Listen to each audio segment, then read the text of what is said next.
పేదల సంక్షేమం అభివృద్ధి కాంగ్రెస్ ప్రభుత్వ లక్ష్యమని మంత్రి శ్రీధర్ బాబు అన్నారు.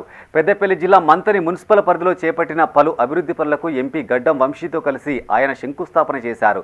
వన మహోత్సవంలో భాగంగా స్థానిక గురుకులాలలో మొక్కలు నాటారు. ఎన్నికల హామీలను ఒక్కొక్కటిగా అన్ని నెరవేరుస్తామని, అభివృద్ధికి ప్రతి ఒక్కరూ సహకరించాలని మంత్రి విజ్ఞప్తి చేశారు.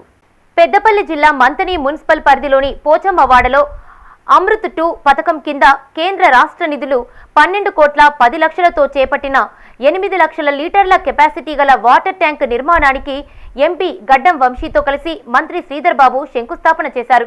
అనంతరం వన మహోత్సవంలో భాగంగా స్థానిక గురుకుల పాఠశాల ఆవరణలో మొక్కలు నాటారు. ఈ సందర్భంగా ఏర్పాటు చేసిన కార్యక్రమంలో శ్రీధర్ బాబు మాట్లాడారు. మంతని పట్టణ సుందరీకరణపై ప్రత్యేక దృష్టి సారించామన్నారు. పట్టణాన్ని మరింత అభివృద్ధి పదంలోకి తెచ్చేందుకు అనేక మార్పులు చేస్తామన్నారు. పర్యావరణ పరిరక్షణ ప్రతి ఒక్కరి బాధ్యత అని గుర్తు చేశారు. భవిష్యత్ తరాలకు ఆరోగ్యమైన పర్యావరణాన్ని అందించేందుకు మొక్కలు నాటి సంరక్షించాలని మంత్రి సూచించారు.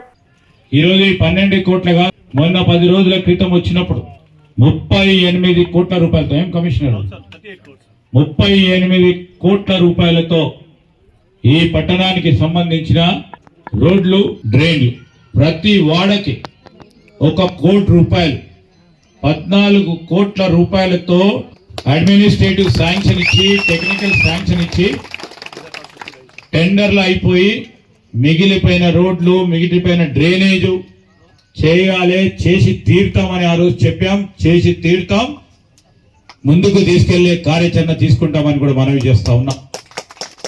ఈరోజు పెద్దపల్లి జిల్లా రామగిరి మండలం రత్నాపూర్ గ్రామంలో 4 కోట్ల 16 లక్షల అంచనా వ్యయంతో నిర్మించిన 33/11 kV విద్యుత్ ఉప కేంద్రాన్ని జిల్లా కలెక్టర్ కోయ శ్రీహర్ష, ఎంపీ గడ్డం వంశీకృష్ణ అధికారులతో కలిసి మంత్రి శ్రీధర్ బాబు ప్రారంభించారు. ఈ సందర్భంగా మంత్రి మాట్లాడుతూ కాంగ్రెస్ ప్రభుత్వం రైతు సమస్యల పరిష్కారానికి కృషి చేస్తోందన్నారు. గత ప్రభుత్వం అన్నదాతలను పట్టించుకున్న పాపాన పోలేదన్నారు. కరెంట్ ఇబ్బందులు చాలా ఉన్నాయని చెప్పి చాలా మంది ప్రచారం చేయడం జరిగింది. కానీ వాస్తవంగా చూస్తే జనాభా పెరుగుతుంది. జనాభా పెరుగుతూ కొద్దీ పవర్ రిక్వైర్మెంట్స్, విద్యుత్ రిక్వైర్మెంట్స్ అనేది చాలా పెరుగుతూ ఉంటుంది. దానికి తగ్గట్టు ఇన్ఫ్రాస్ట్రక్చర్ డెవలప్మెంట్ అనేది చాలా ముఖ్యము. ఏ ప్రభుత్వం అన్నా ఫస్ట్ పెరిగే జనాభా బట్టి, పెరిగే విద్యుత్ రిక్వైర్మెంట్ని బట్టి, దాన్ని బట్టి ఇన్ఫ్రాస్ట్రక్చర్ డెవలప్మెంట్ చేస్తారు. దీనికి మన గత 8 నెలలు మీరు చూస్తున్నారు.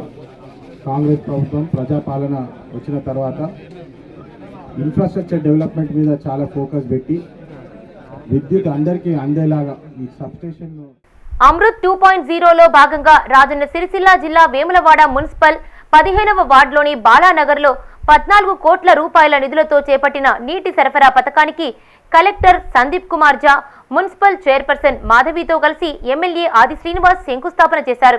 ఈ సందర్భంగా ఎమ్మెల్యే మాట్లాడుతూ వేములవాడ పట్టణ ప్రజలకు తాగునీరు అందించేందుకు ఎన్ని నిధులైనా ఖర్చు చేస్తామన్నారు. ఈ కార్యక్రమంలో RDO Rajeshwar, municipal commissioner Anvesh, tahsildar Mahesh, municipal vice chairman Bingi Mahesh, స్థానిక ప్రజా ప్రతినిధులు పాల్గొన్నారు. గౌరవ కలెక్టర్ గారు, గౌరవ మున్సిపల్ చైర్మన్, వైస్ చైర్మన్, గౌరవ కౌన్సిలర్, వేలాడ పట్టణ ప్రముఖులు, బాలనగర్, సంతోష్ నగర్ ప్రజల సమక్షంలో 8 లక్షల లీటర్ల సామర్థ్యం గల ఒక వాటర్ ట్యాంక్ భూమి పూజ చేస్తూ మిగతా ప్రాంతాల్లో ఈ పనుల ప్రారంభానికి శ్రీకారం చుట్టడం జరిగింది. ఈ క్రమంలో మున్సిపల్లో ఈ తాగునీటి పైన సమస్య పరిష్కారంపై చర్చించిన క్రమంలో ఈ డబ్బు కూడా సరిపోదు, మరింత డబ్బు కావాలని చెప్పని మన మున్సిపల్ సంబంధించినటువంటి చైర్మన్ గారు, వైస్ చైర్మన్, గౌరవ కౌన్సిలర్లు, పట్టణ ప్రముఖులు చెప్పిన క్రమంలో ఉన్నతాధికారులతో మాట్లాడడం జరిగింది.